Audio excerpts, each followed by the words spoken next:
Bienvenue pour ce live. Aujourd'hui, la trend, peux-tu poser un avion? Donc on va répondre à cette question et il y a deux critères qu'il faut prendre en compte. Le premier, c'est qu'il n'y a pas d'électronique pour contacter la tour de contrôle. Donc l'électronique marche dans l'avion, mais on n'a aucune possibilité de contacter la tour de contrôle. Deuxièmement, on doit poser l'avion sur une piste d'atterrissage. Ok? Ça, c'est les deux précisions. Et qu'est-ce que tu en penses d'ailleurs? Juste comme ça là, est-ce que tu peux, oui ou non, poser l'avion en cas d'urgence? Alors moi, oui, toi, non. Bon, toi, tu dis que tu peux poser un avion. La vérité, c'est que je pense très sincèrement que ni toi ni moi, on peut le poser. Mais alors, vraiment pas. Pourquoi? Parce que il y a 1 million de boutons, de voyants, de commandes, de choses à faire, de process. Et les pilotes, littéralement, ils mettent des années à apprendre ça. Et c'est pas n'importe qui apprend ça. C'est des matheux, c'est des gars vraiment, ils ont de la mémoire.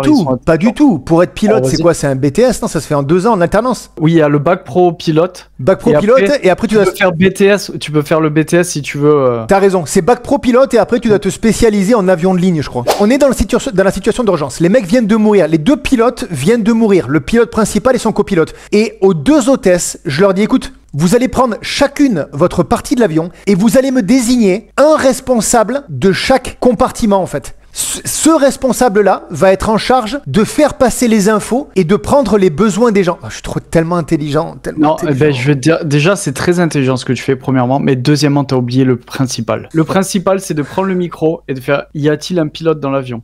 Un pilote dans l'avion. Il y a 300 personnes dans l'avion, il y a un petit pourcentage de chance qu'il y en ait un dedans, tu vois. Ou alors, des fois, ils sont en transit. Non, ne sois pas bête. La question, c'est, peux-tu poser un avion? C'est pas, peux-tu trouver un pilote dans l'avion qui n'a plus de pilote? Si t'arrives à trouver une solution pour que tu le poses, que ça soit toi ou pas qui le fait, mais d'accord, ok, ne jouons pas sur les mots. Peux-tu poser un avion? Pas peux-tu regarder un pilote poser un avion? Ah non, c'est peux-tu poser l'avion? Oui ou non? Premier réflexe, je prends mes marques. Je regarde. En un instant, j'ai repéré ce qui me servait à repérer, si je suis à l'horizontale, qui me servait à repérer la distance par rapport au sol, donc l'altitude, et également savoir combien de mazout il me reste dans le réservoir. Exactement. Je suppose que c'est une petite fiole avec une ampoule sur le dessus, tu sais, avec une goutte d'essence qui t'indique genre, il te reste 30 km à faire ou un truc comme ça, comme dans les Clio, quoi. Non, je repère les boutons, je me familiarise avec le cockpit. Et également, si tu peux avoir une petite map. Ils ont une petite map là sur le devant dans le cockpit. Je pense maintenant dans les cockpits. Je pense maintenant dans les cockpits. Les cockpits modernes. Donc en gros, je me familiarise avec le cockpit et surtout, comme il n'y a pas de contact avec la tour de contrôle, je pense qu'il faut d'entrée descendre en altitude pour pouvoir s'évaluer à peu près par rapport au sol, tu vois. Ah ouais, je vois, ouais. Est-ce que tu serais plutôt du genre à quand même sortir le manuel et à chercher la page atterrissage d'urgence, ce genre de choses? Je ne pense pas que dans un tiroir du cockpit, il rentre un petit manuel d'urgence. Je pense parce que les gars, en fait, ils peuvent pas tout connaître par cœur, donc ils ont un gros manuel, je pense, avec vraiment des process. Si, et ils ont le code 222 qui s'affiche, problème injection, machin, et vraiment, ils sortent le manuel, j'en suis sûr. Je pense que c'est un petit peu tiré par les cheveux, tout ce que tu nous racontes. Non, j'en suis sûr. Bon, ok, alors maintenant, s'il faut les hôtesses, elles ont vraiment l'habitude de voler sur ces chemins, donc elles savent à peu près où trouver l'aéroport, je pense. Elles peuvent te dire, oui, par rapport à la map, elles peuvent te dire, voilà. Je pense qu'on devrait atterrir sur l'aéroport de Jakarta. Donc là, ça y est, tu vois la piste en face de toi. Par un grand miracle, tu arrives à tourner un machin et te mettre un petit peu en face, on va dire à peu près en face. Qu'est-ce qui se passe là? Tu fais quoi? T'as raison, on prend le raccourci, on prend les commandes, on arrive à descendre en altitude, on y arrive, parce que forcément, c'est juste un manche à diriger. Ouais, clairement. Donc tu descends au fur et à mesure, tu fais des petits paliers comme en plongée sous-marine, tu vois. Tu descends par petits paliers. Attends, refais ce geste là, avec le manche. Alors, j'ai fait avant-arrière, hein. Avant-arrière. On va faire un joli short avec ça. Oh non, mais c'est obscène. Ça, c'est obscène. Allez, continue. On peut voir la terre ferme. On va se dire que c'est un ciel dégagé. On peut voir la terre ferme. Les hôtesses s'occupent des passagers en prenant en charge leurs besoins, donnant de l'eau, etc. On arrive à repérer un aéroport. Et à ce moment-là, est-ce qu'il y a un sens d'atterrissage sur un aéroport? Ah oui, je pense fortement, oui. Surtout que c'est ultra danger, parce que comme tu peux pas communiquer avec une tour de contrôle, tu peux percuter un avion qui est en train d'atterrir. Oui, ça, clairement. Par contre, ils ont vu qu'il y avait un avion qui répondait pas, et du coup, ils ont libéré, ils ont vu que tu arrivais vers la piste, ils ont tout libéré. C'est sur la tour de contrôle, ils t'ont chopé. Il y a même, s'il faut, il y a des jets et tout là qui sont à côté de toi pour t'escorter et tout. Exactement. Et le mec, il est là, il fait... Descends le manche, blaireau. Non, Descends le manche. il te demande de baisser la vitre pour qu'il te dise appuie sur le bouton.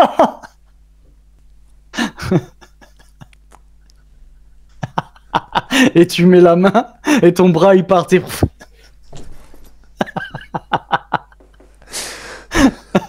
Oh putain.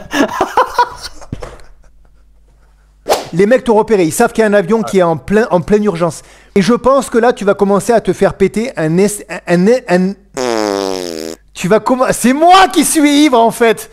Tu vas commencer à te faire péter un arc de cercle monumental pour arriver avec suffisamment de distance pour pouvoir descendre vers la piste. Et là, c'est tout simple. Et c'est pour ça que je dis, tout le monde peut poser... Non, pas tout le monde, non. Il y a des idiots. Les idiots ne peuvent pas poser un avion. T'arrives sur la piste, quitte à toucher un petit peu la terre avant la piste, c'est pas grave. Tu vas taper un peu un grillage ou un truc comme ça. Tu vas taper la piste et à ce moment-là, tu vas commencer à mettre tout en bas le levier de vitesse. Je sais pas comment ça s'appelle, là, le truc là. Ouais. Mais c'est ça que t'as oublié principalement, c'est que... Il faut le faire au fur et à mesure. C'est ça le truc, c'est que la vitesse, on sait pas comment on la... Ah mais attends, on n'a pas sorti le train d'atterrissage.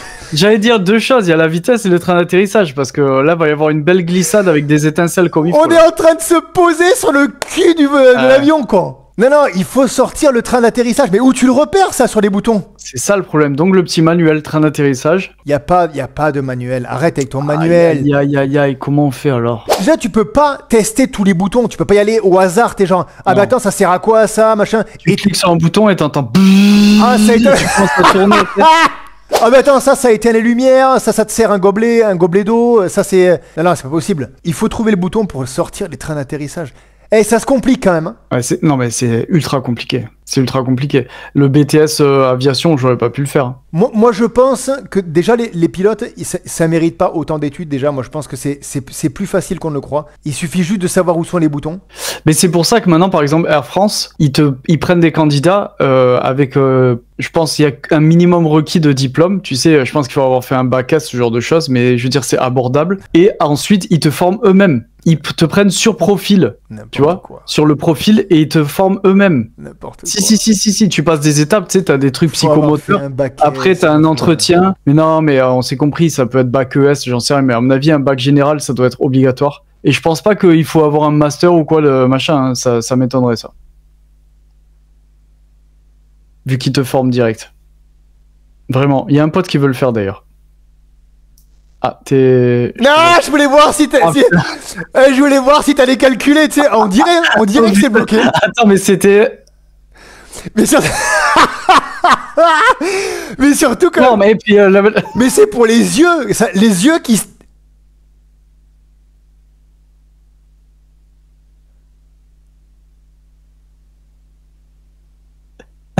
J'arrive pas à tenir, j'avais oublié de respirer. Ah mais sérieux, les yeux qui sèchent, ça fait mal aux yeux cette connerie. Ah mais j'avais oublié de respirer donc j'étais en PLS. Là. En plus j'ai pris un cil dans l'œil en me frottant les yeux. Aïe. T'as déjà pris une abeille dans l'œil? Non, j'abuse.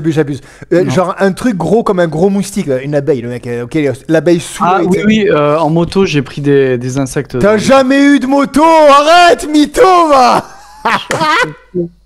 Sortir le train d'atterrissage, je suis sûr qu'il y a un bouton train d'atterrissage. Genre, il y a des petites roulettes dessus ou un truc comme ça, tu sais. Il y a que le bouton du train d'atterrissage à faire. Et baisser la vitesse. Et baisser la vitesse, c'est tout. Et inverser les moteurs quand t'atterris. Ils inversent les moteurs? Ah ouais, de fou. Mec, sinon l'avion il continue. Ah oui, c'est le... Ah ouais, ils inversent de fou. Parce que déjà, ils mettent les aérofreins là, ils mettent les aérofreins comme ça, ouais. là, sur les ailes. Et ensuite, ils inversent de fou. Ça fait comme ça pour freiner de fou. Mais moi, je croyais que c'était les aérofreins qui faisaient à la fin, tu sais, quand t'atterris, qui font vibrer la ça. Après, je suis pas pilote, hein, mais je veux pas trop m'avancer, mais je pense que oui. Bon, la réponse, peux-tu poser l'avion? C'est oui. C'est un grand oui. On sait le faire. Il y a 3 choses à contrôler. Sortir le train d'atterrissage avec un bouton à presser, tout simple. Descendre en altitude, perdre de la vitesse avec ce levier central, et ensuite poser l'avion. Tu baisses complètement le levier central et t'appuies sur les aérofreins. Terminé.